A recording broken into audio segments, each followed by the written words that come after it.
Oh, 1967. Behind the scenes.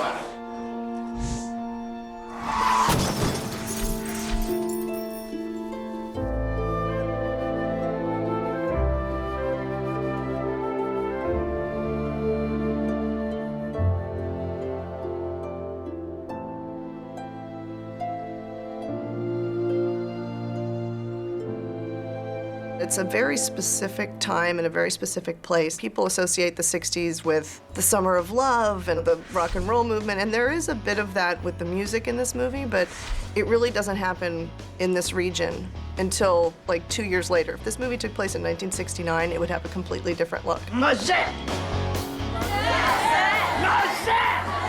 It's a great period, 1967 in the Midwest.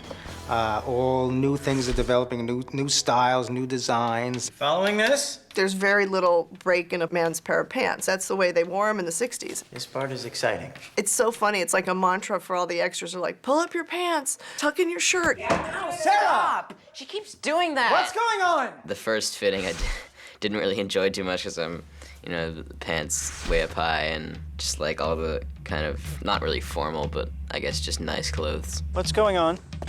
Nothing. It was still a time where people actually took time to prepare and present themselves to the public. You kind of almost mold into your part when you get into costume and hair and makeup. It helps you so much. And it's certainly been a blast just traveling back to the 60s. We eating already? Sarah's going out.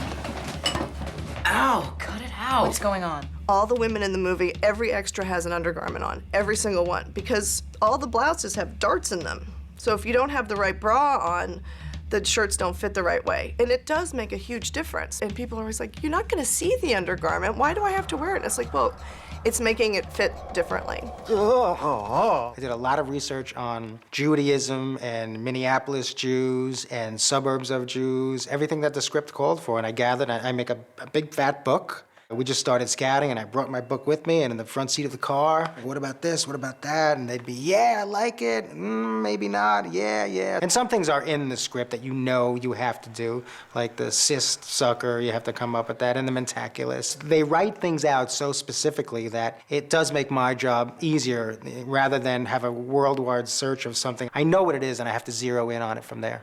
What are you doing? Working on the mentaculus. We sort of looked around and drove around, Jess and I, and sort of said, it's all here. It's all in Minneapolis. And we were able to find everything in the Twin Cities, in St. Paul and in Minneapolis and a couple of the small suburbs around. So it really worked out nicely. We were looking at another temple that was probably built in the 30s. We thought that was it until we decided, hey, wait a minute, let's go look at this other temple, which was built, I think, in the mid-60s. And we got there and we knew right away that was the place. It was just post-war, no big arched windows, red carpet, and wood-driven. From then on, we decided to go post-war with the whole look of this movie. Cut on rehearsal. Which was great for me. I got to bring in a lot more color, and visually it would be a lot better movie because of it. Aside from a few really just cosmetic changes, we walked in and we shot it pretty much the way it was. That was a synagogue that was actually fairly close to where we grew up, B'nai Abraham, when we were kids, now called B'nai Emmet. We had a big setup. Obviously, you could see Roger and his team had a lot of lights and, huge cranes and things like that. So we needed about a week of setting up for a 4-day shoot. We waited till the Jewish holidays were over and then kind of moved in and started to set up. It's been a great reception. The congregants of the synagogue are very excited about it too, so it was good. The sisterhood makes a gift to you of this Kiddush cup. Now you will go and see Rabbi Marshak.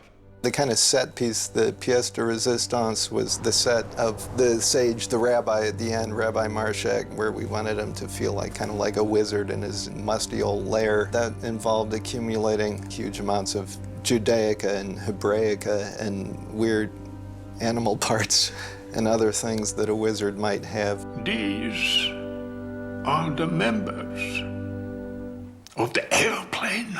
This is an elementary school, so this was 3 classrooms put together. So we opened up the walls in between them and made it into one big one so we could get back and shoot, 20, 30 desks. It's got great views out the windows, which we're gonna use. Put a great blackboard up, turned it into a Hebrew school, Hebrew alphabet, and makes a great classroom. This is how to apply this tefillin, which is you don't see every day, but you see it here. This school is abandoned, so there's nobody here right now, so we sort of took run of it. We're using this gym as a pseudo stage for when they run out of time with the kids. They're going to come in and knock off all of these things. So this is Dr. Sussman and his wife's bedroom that you'll see. And this is the Jolly Roger where Larry has to go live. He's joined by Uncle Arthur when he gets kicked out of his house. This is their luxurious motel here, and that's more of the block construction. His office is blocked, the Hebrew school is blocked. This is another block room that he has to go live in. These are some components that we're getting ready to put in this little sci-fi Buck Rogers set that little Danny is watching on the TV. So these are, we're starting to fit these into, if you turn around over here, this set, which is gonna be, there's gonna be a pedestal here with a big brain and some liquid pulsating that they're gonna start off, have a tight shot on and then pull back, and you can see that Danny's watching a sci-fi thing, a Buck Rogers type of thing. So there'll be a big shaft of light through here, and that's what's going on. What you see behind me is the brain, which is a prop for a movie within the movie that is gonna be sitting there and pulsing. It's like an old 50s schlock horror movie where the evil brain tells everybody what to do. This is the brain that I sculpted. I made a plywood armature up and then laid the clay on and built up clay until we had a shape that we liked. And then sealed it up. And then I poured plaster around it to make this mold. So then we filled this with silicone, and that side with silicone, close it up, and we put it on this contraption over here, which spins. So we kept it rolling while the silicone cured, so you get a nice even coating of silicone inside the mold, which gives us this guy here. It's a funky black and white movie, and schlockier the better. Brat, fucker! I'm gonna get it! Brat! I'm gonna get it! Fucker! What's going on? Nothing. Nothing.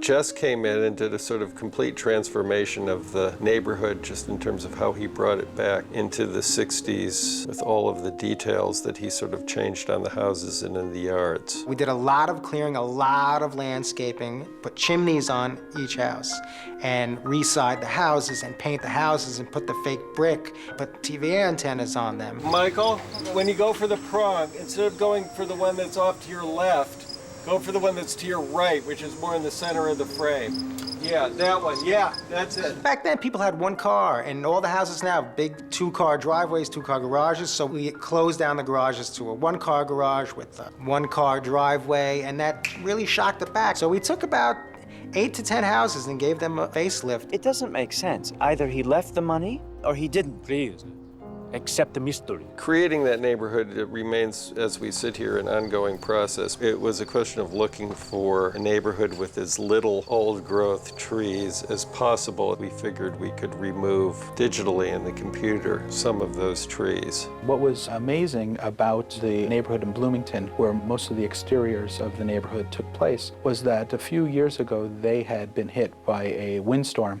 that knocked out a lot of the trees and did some damage to the neighborhood. So for us, it helped sell the fact that this is a new suburban neighborhood in the 60s. And back then, people were just planting trees because they were new homes. Most of these neighborhoods were built on cornfields. And that's part of the sense of what I think Joel and Ethan were looking for, is this sense of prairie settlement almost in this suburban life at that time. The cooperation and the level of support that we got from the town and from the neighbors was critical. And it's what made it what it was. It was never complete until you get the vehicles in there, and then it was like, oh yeah, okay. Doing a movie like this, cars are the easiest way to bring the feeling of the neighborhoods and the exteriors into the period, because it's the detail which reads most immediately and which sort of conveys the period most immediately. They said to look for any car that isn't red, isn't white, and no big fins, and it had to be in the 60s. And nothing before 60 because it just looks too period. And the cars in the 60s were kind of more racy looking and more just what they wanted. I picked the cars out and we picked the colors out, but Joel and Ethan had us make the final decision on what color so it would match what he liked. All over the country, you know, you find a lot of guys who like to collect old cars, and a lot of times the owners of these cars, they're very particular about them. I mean, I'm sure there's some of these cars that have never been driven in the rain. What do we see, guys? First thing we want to do is put dust all over them and make them look like they've been driven through the rain and the dirt. All right, well, we'll set up the camera and then see. I actually picked Cy's car first. It was a Coupe de Ville. And we had to paint it and get it ready, and then we had to find a match to it. They do a match interior, because what the Coen brothers do is they, not to waste time, they have two cars, one for interior and one exterior, so they can finish one and boom, right go to the next one. So it saves a lot of time and doesn't waste any film time. Larry's car is a Coronet, just a plain 66, everyday looking car. We have 4 Larry cars. One's a driver, one is just for interior work, and then 2 are crash cars. This is an interior car that's set up for towing. That'll just be the interior shots on there. We took the bumper off and we put our own steel on here to attach the tow bar. What they're doing on this show is they're going to mount the camera on a rig and they'll set their angles for Larry. They've taken all the tinted windshields out and they're putting clear windshields in, and that's for Roger to get a clean shot. He can then control all the color. We also have a crash coming up. You little bastard! You gonna send your mother next? Larry's driving and he gets a car in front of him and he gets rear-ended. And, you know, so we had to beef up the cars, beef up the bumpers. I want to see you! This is to make sure that this car doesn't go diving underneath the Dodge. But they're all pretty beefy cars. All Detroit Iron are great. I've just been in a terrible auto accident. Gar was going to get this truck for a while, but then, no, you know, so he got the station wagon. Good afternoon. That was a Rambler classic. It just can't seem to fit the character because he was just the deer on top of the old car, you know. It just seemed to fit really good. Been hunting? Samsky, she had the red Mustang. She was kind of a foxy lady, and I thought she needed a Mustang. So we got her go with it first, but then Joel and Ethan thought, nah. And I showed them a picture of a red one, they loved it. Mr. Gopnik. Oh, hello, Mrs. Samsky. She was a, spicy character, so she had to have something spicy. It's cooler. Oh, okay. Something you try and do is imply the owners as extras in the movie and let them drive the cars themselves. They tend to be very proprietary about their vehicles. I think it makes it look more real. To have somebody who knows nothing about the business to actually get involved, which is really exciting for them because they get to be part of the movie, and it's really a nice feel for those people. Did I tell you I had a car accident the same time Cy had his? Is Hashem trying to tell me that Cy Abelman is me? There's a tornado at the end of the movie, which is a combination of on-set effects and digital effects. There's a tornado warning from the Weather Service.